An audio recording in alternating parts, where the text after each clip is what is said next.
حبايبي ام اسلام، لو القدماء المصريين ما عزموكيش قومي اعملي شويه عدس وما تكسليش. هنعمل النهارده شويه عدس زي العسل، السهل بقك يا عسل. بصي هنقول بسم الله ونجيب الحله بتاعتنا اهي. طبعا مولعين البوتاجاز. العدس بتاعنا بعد ما غسلناه نفضيه.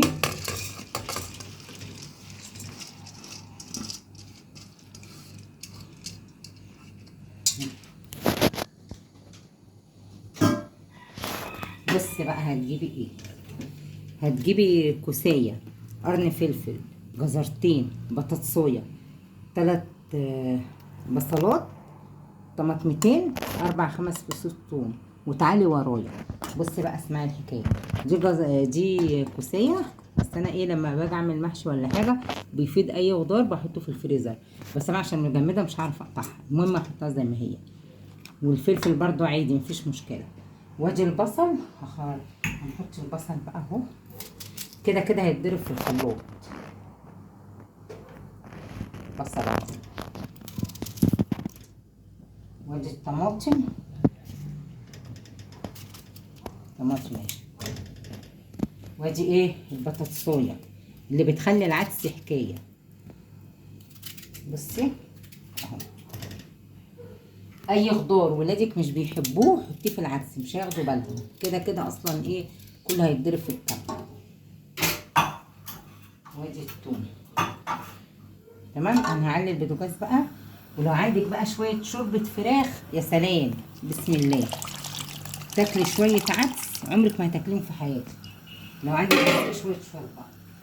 وعشان نزود القيمه الغذائيه هنعمل ايه بقى؟ هنحط شويه كركم. سيبي بقى ده مش عدس، ده ديك رومي، ده كل القيمه الغذائيه فيه متوفره.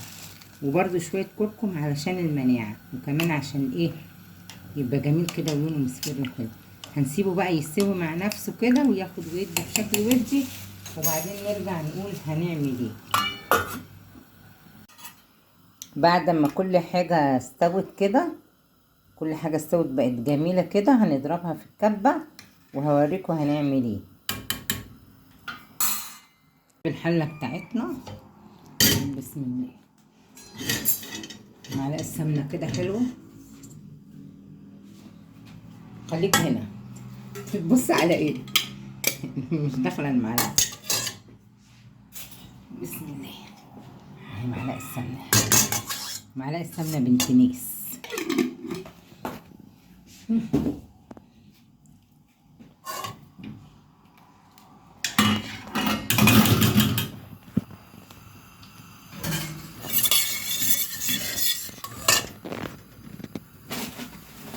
شويه الشعريه،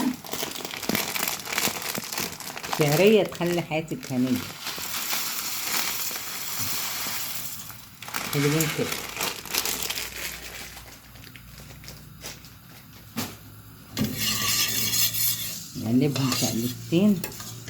نقلبهم شقلبتين هيتحمروا في دقيقتين. بعد ما وصلت للدرجه دي وقبل ما تتحرق تحمر كده مش تحرقيها، هنقول بسم الله ونصفي العسل عشان انا ولادي ايه مش بيحبوا اي سوائل فيه. اهو شوفوا بقى الجمال. هنصفي بقى ايه ونرجع لكم عشان ايه. هنسيب بقى الشعريه تستوي اهي، هنسيبها بقى الشعريه تستوي وبعدين نقول هنعمل ايه. يلا هنسيبها بقى تستوي تاخد غلوتين. بس بقى اللهم صل على النبي. شويه عدس ينسوكي التعب اللهم صل على النبي. كهرمان. شوفوا جميل ازاي، ده الدهب الاصفر.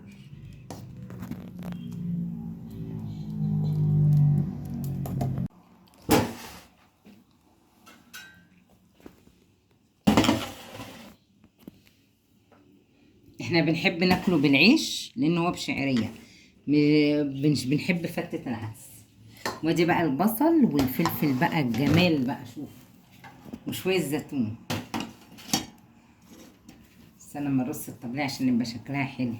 ما كده شكلها حلو يعني 3 اطباق جنب بعضيهم، مش المفروض يبقوا متفرقين منظر كده كده حلو. هجيب المعالق بقى.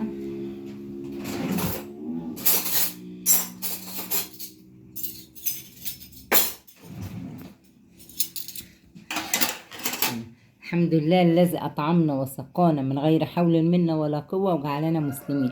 وصلوا على الحبيب قلبكم يطيب.